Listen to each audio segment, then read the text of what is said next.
வணக்கம் உறவுகளே, இது நங்கூரம். நான் முருகேசன்.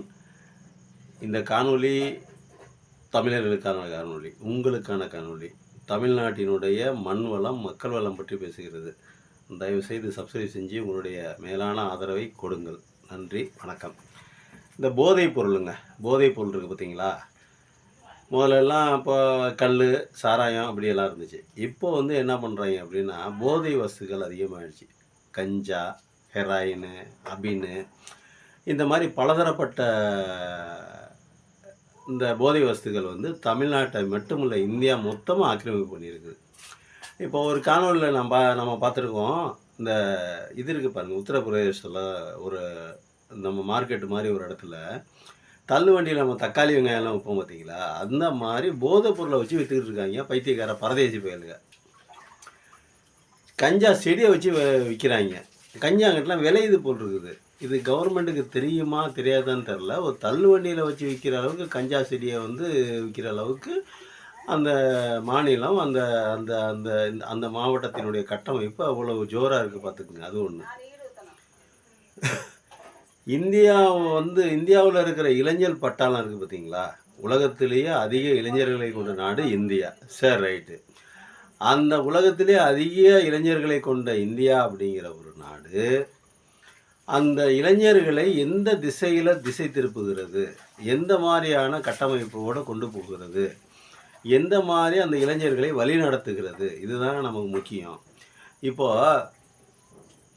இளைஞர்கள், பெரும்பாலான இளைஞர்கள் போதை வஸ்துக்கு ஆளாயிட்டா, அடிமையாயிட்டா, அந்த இளைஞர் பட்டாளம் இருந்து என்ன பிரயோஜனம், இல்லாமல் என்ன பிரயோஜனம்? உலகத்திலேயே இளமையான நாடு இந்தியாங்கிறோம். இளைஞர்கள் பட்டாளத்தை அதிகம் கொண்ட நாடு இளமை இந்தியா அப்படிங்கிறோம். அந்த இளைஞர்களுடைய உலகத்திலே அதிகமான இளைஞர்கள் கொண்ட நாடு இந்தியா, ரைட்டு, மாற்றுக்கிறது இல்லை. அந்த இளைஞர்களை எந்த வழியாக கொண்டு போகிறோம், எப்படி வழி நடத்துகிறோம்? இதுக்கு அரசாங்கங்கள் என்ன பண்ணுது? ஃபஸ்ட்டு வந்து படிக்க வைக்கணும். அது முதல்ல முக்கியம். கல்வியை கொடுக்கணும். கல்வி வந்து நல்லபடியாக கொடுத்துட்டாவே இந்த போதை வஸ்துகளிலிருந்து தவிர்க்கப்படலாம். ரெண்டாவது, அதுக்கு மேலே போனீங்கன்னா இந்த உயர்கல்விக்கு போகும்போது, மேல்நிலை கல்வி, உயர்கல்வி இப்படியெல்லாம் போகும்போது காலேஜுக்கு உள்ளாரையே, ஹையர் செகண்டரி ஸ்கூலுக்கு உள்ளேயே இந்த கஞ்சா, போக்குவரத்து, இந்த சமாச்சாரங்கள்லாம் அதிகமாக புழங்குவதாக நிறைய கம்ப்ளைண்ட் வருது, நம்மளும் பார்க்குறோம். இது ஆண்கள் பெண்கள் வித்தியாசம் இல்லாமல் இருக்குது. இன்னொன்று என்ன அப்படின்னாக்கா, நம்ம சினி ஃபீல்டில் இருக்கிறவங்க கூட அதிகமான கஞ்சா வஸ்துகளை பயன்படுத்துகிறாங்க அப்படிங்கிற மாதிரி தெரியுது. அவங்க பயன்படுத்தலாம். அதில் அவங்களுக்கு வருமானம் வருது, நிறையா இருக்குது, சொத்து நிறையா சேர்க்குறாங்க, படங்களில் நிறையா சம்பாதிக்கிறாங்க. அவங்க வந்து யூஸ் பண்ணால் எந்த தப்பும் இல்லை. ஆனால் இளைஞர்கள் படிச்சுக்கிட்டு, ஒரு ஏழை வீட்டு பையன் காலேஜ் போகிறான் அப்படின்னா, இப்போ ஹையர் செகண்டரி ஸ்கூல் போகிறான், காலேஜ் போகிறான் அப்படின்னா, அந்த பையனுக்கு கொண்டு வந்து திணிக்கிறது கையில். அந்த பசங்களோட கூட இருக்கிற நண்பர்கள் அந்த பழக்கம் இருக்கும்போது இவனுக்கும் அந்த பழக்கம் வரதானே செய்யும், வரும் தானே. அப்போது அந்த மாதிரி இளைஞர்களை எப்படி பண்ணுறது, அவங்களுக்கு எப்படி கவுன்சிலிங் கொடுக்குறது, அவங்களை எப்படி திசை திருப்புறது? அப்போ இதுக்கு கல்வியில் என்ன பண்ணலாம் அப்படிங்கிறத நம்ம வந்து ஒன்றிய அரசாக இருந்தாலும் சரி, மாநில அரசுகளாக இருந்தாலும் சரி, இதை பற்றி நம்ம சிந்திக்கணும்ல. எதை பற்றியுமே சிந்திக்கிறது இல்லை. கல்வியே படிக்க வேணாம், கல்வியே கொடுக்க வேணாம் அப்படின்னு சொல்லுது ஒன்றிய அரசு.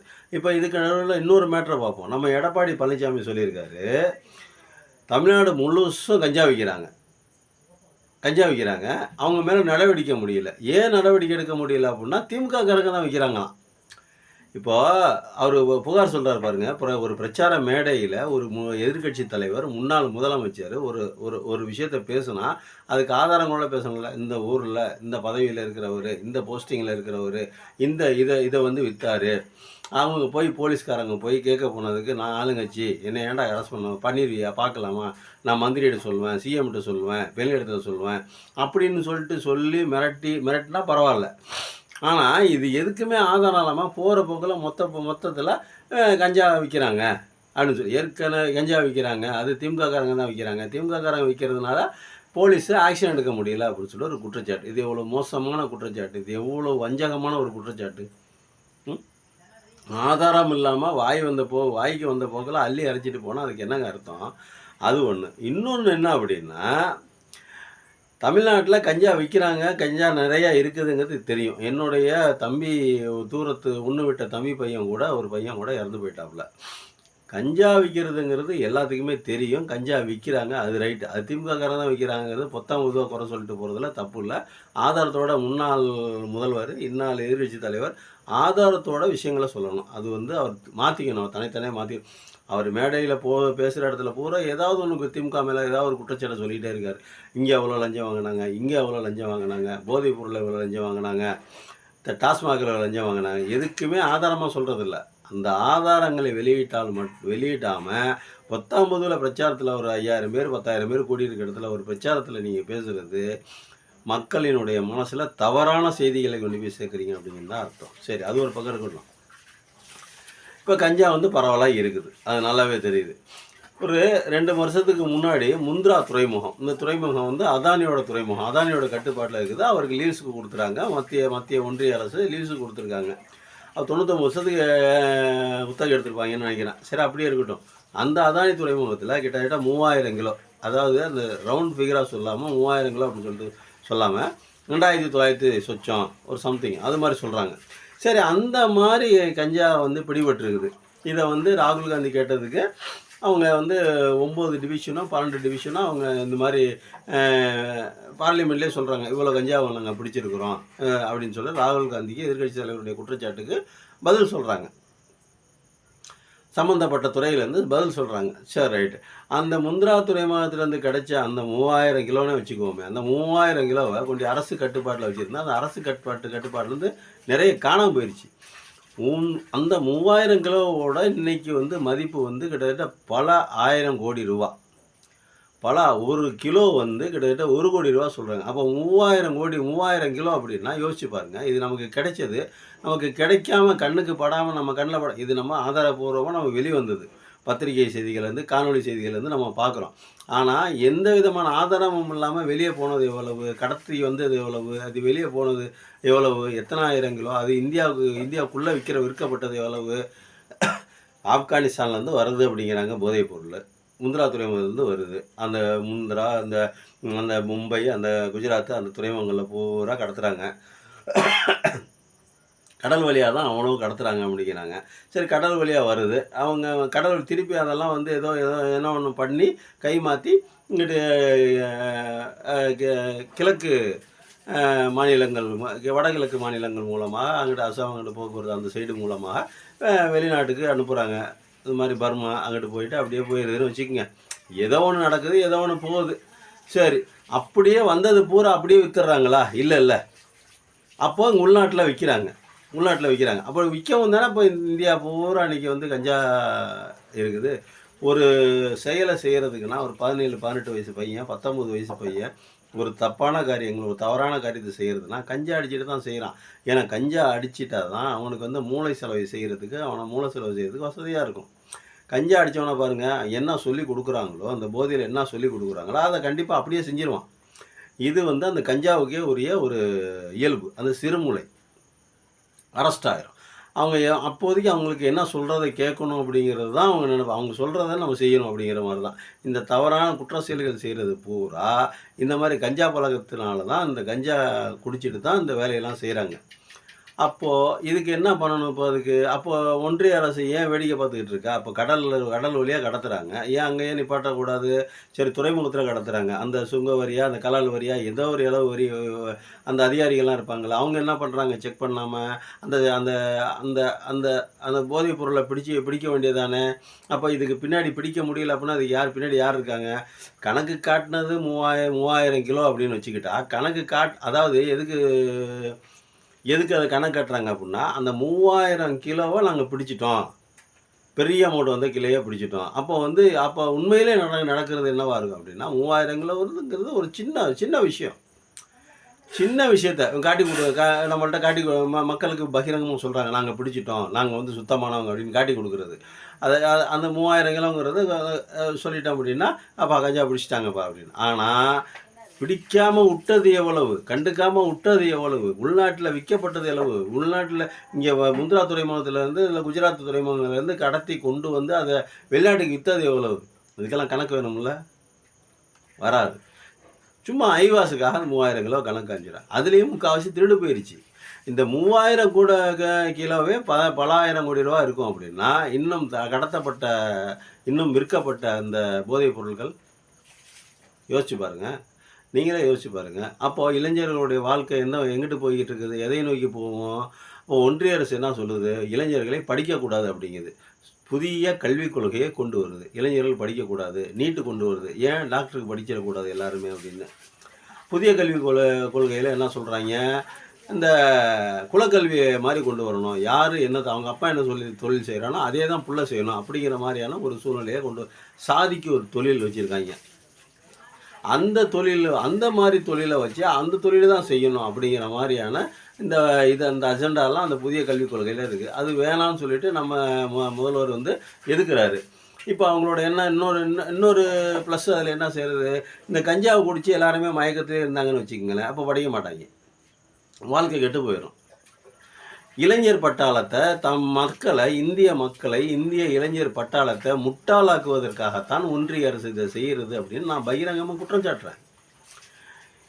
இளைஞர் பட்டாளத்தை படிக்க விடாமல் போதையை கொடுத்து, கஞ்சாவை கொடுத்து, அபினை கொடுத்து, ஹெராயினை கொடுத்து அவங்களை கெடுத்து குட்டி சேவராக்கி அதில் காசு பார்க்கறது இல்லாமல் காசு சம்பாதிக்கிறது ஆயிரக்கணக்கால் விற்கிறாங்க. ஒரு கிலோ ஒரு கோடி கணக்கில் போகுதுன்னா அது இத்தினோண்டு இருக்கும். அது என்ன விலைக்கு போகும்? அப்போது இவங்க கொள்ளை லாபம் சம்பாதிக்கிறது இளைஞர்களை ஏமாற்றி அவர்களுக்கு மூளை செலவை செய்து அவங்களுக்கு கஞ்சாவை கொடுக்கறதும் இல்லாமல் அவர்கள்ட்ட இந்த கோடிக்கணக்கான ரூபாயும் சம்பாரிச்சுக்கிட்டு பாக்கெட்டில் கை விட்டு எடுக்காத குறையாக திருடிக்கிட்டு மேற்கொண்டு அவர்களை முட்டாளாக்குவது, அவர்களை இளைஞர்களை கெட்ட பழக்கத்துக்கு ஆட் பண்ணி அவர்களை படிக்க விடாமல் பண்ணுறது, இந்த மாதிரி வேலைகளை ஒன்றிய அரசு செய்கிறதுன்னு பகிரங்கமாக நான் குற்றம் சாட்டுறேன். நீங்கள் நம்பினாலும் சரி நம்பாடும் சரி, அதான் உண்மை. அப்போது இளைஞர்கள் நல்லா இருக்கணும், இந்த நாடு நல்லா இருக்கணும் அப்படின்னு நினைக்கிறவங்க என்ன பண்ணணும்? முந்திரா துறைமுகத்தில் ஏவாண்டா இப்போ கொண்டு வந்தது யார்? எல்லாத்தையும் கூப்பிடு. கொண்டு வந்ததில் அந்த கலல் வரி அந்த கப்பல் எல்லாத்தையும் கூப்பிடு, சீஸ் பண்ணு. யார் பிடிச்சது எல்லாத்தையும் கூப்பிட்டு உன்னோட மேலதிகாரி. ஏன் ஒரு விஜிலன்ஸ் டிபார்ட்மெண்ட் நினச்சா விசாரிக்க முடியாதா? அது எவன் கொண்டாந்து கொடுக்குறான், எவன் விற்கிறான், எவன் பண்ணுறான், எல்லாம் தெரியும். எல்லாம் தெரிஞ்சு ஏன் செய்ய மாட்டேங்கிற, ஏன் கண்டுபிடிக்க மாட்டேங்கிற? காரணம் என்ன? இளைஞர்களை கெடுக்கணும், இந்தியாவை குட்டி செவராக்கணும், இந்தியாவை நாசக்காடாக்கணும். அதுதானே உங்களுடைய ஐடியா, அதுதானே உங்களுடைய எண்ணம், அதுதானே உங்களுடைய அஜெண்டா. அப்போ நாட்டில் இருக்கிறவன் பூரா முட்டாளாக இருக்கணும், நாட்டில் இருக்கிறவன் பூரா திருட்டு பயலாக இருக்கணும், நாட்டில் இருக்கிறவன் பூரா கொள்ளக்காரனாக தெரியணும். இளைஞர் பட்டம்லாம் படித்து முன்னுக்கு ஒரு நல்ல பொசிஷனில் வந்துடக்கூடாது. ஏற்கனவே வேலையில்லா திண்டாட்டம் பரவி கிடக்குது. 1000க்கும் 2000க்கும் கொலை பண்ணுறவங்களாம் நிறைய பேர் இருக்காங்க அப்படின்னு பேசிக்கிறாங்க. 2000 செலவு காசு கொடுத்தா போதுங்க. அன்றைக்கி செலவு 2000 காசு கொடுத்தா போதும், ஒருத்தனை போட்டு தள்ளிடுவாங்க. அந்த மாதிரிலாம் ஆள் இருக்கிறதாக கேள்விப்படுறோம். நம்ம பார்த்ததில்ல. நீங்கள் உடனே ஆதாரத்தை கொடுன்னு என்கிட்ட கேட்காதீங்க. பார்த்ததில்ல, கேள்விப்படுறோம். சும்மா ஒரு 2000 கொடுத்தா போதும், நம்ம கொலை பண்ணுறதுக்கு ஆள் இருக்குது, தவறான காரியங்கள் செய்கிறதுக்கு ஆள் இருக்குது அப்படின்னு சொல்லிட்டு சொல்கிறாங்க. இப்படி இருக்கிற காலகட்டத்தில் நம்ம இளைஞர்களை வழிநடத்துறதுக்கு இந்த ஒன்றிய அரசு என்ன செஞ்சுருக்குது? போதைப் பொருளை அங்கேயே கட்டுப்படுத்தணுமா இல்லை? போதைப் பொருள் வரக்கூடாதுன்னு சொல்லணுமா இல்லை? எதுவுமே சொல்கிறதில்ல. எந்த மாநில அரசுகளும் கேட்குறதும் இல்லை. மாநில அரசுகள் இப்போ ஸ்டாலின் தமிழக முதல்வர் என்ன சொல்கிறாரு? இதுக்குள்ளே குட்கா பான்பராக்கு இதையே விற்கக்கூடாதுங்கிறாரு. ஆனால் சாராயத்தை ஒழிக்க முடியல. ஒழிச்சா அதனால் பல பிரச்சனைகள் வரும்.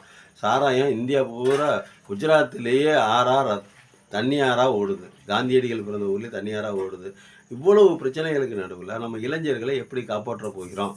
இளைஞர்களை எப்படி வழிநடத்த போகிறோம்? வருங்கால இந்தியாவினுடைய தூண்கள் அதில் எத்தனை ஐபிஎஸ் ஆஃபீஸர், எத்தனை ஐஏஎஸ் ஆஃபீஸர், எத்தனை ஐஎஃப்எஸ் ஆஃபீஸரு, எவ்வளோ பேர் அமைச்சர்கள், எவ்வளோ பேர் எம்எல்ஏக்கள், அவங்க தானே வரணும். நாளைக்கு படித்து பெரிய ஆளாகி அவங்க எலெக்ஷனில் நின்று ஜெயிச்சு அவங்க தானே இந்த நாட்டை காப்பாற்ற போகிறாங்க. அப்போ அவங்க தானே இந்தியாவோட தூண்கள்.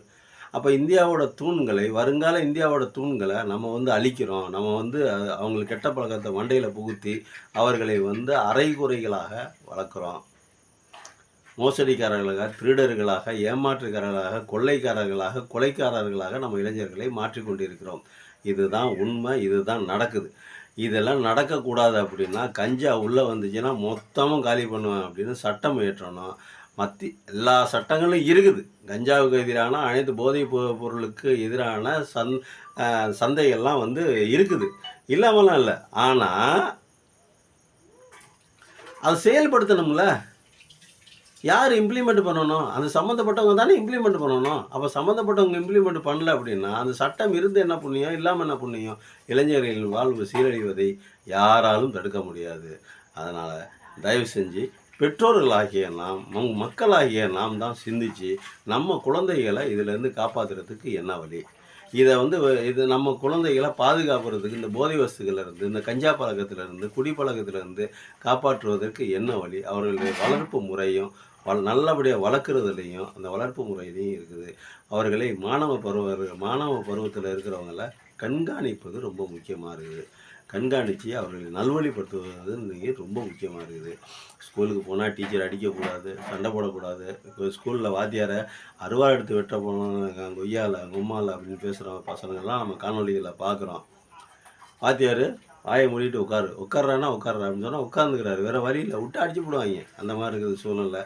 இவ்வளவு கெடுபிடிகளுக்கு நடுவில் நம்மளுடைய நாத் பயிர்கள், வருங்காலத்தினுடைய சோறு, நம்ம திங்கிறது, அதெல்லாம் அப்படி இருக்குது. அதனால் நம்ம என்ன பண்ணோம் அப்படின்னா, நம்ம இளைஞர்களை வழிநடத்துவதற்கு நம்ம பெற்றோர்களாகிய நாம் தான் முயற்சி செய்யணும். நன்றி வணக்கம். சப்ஸ்கிரைப் செஞ்சு நம்மளுடைய காணொலியை பாருங்கள். நன்றி வணக்கம்.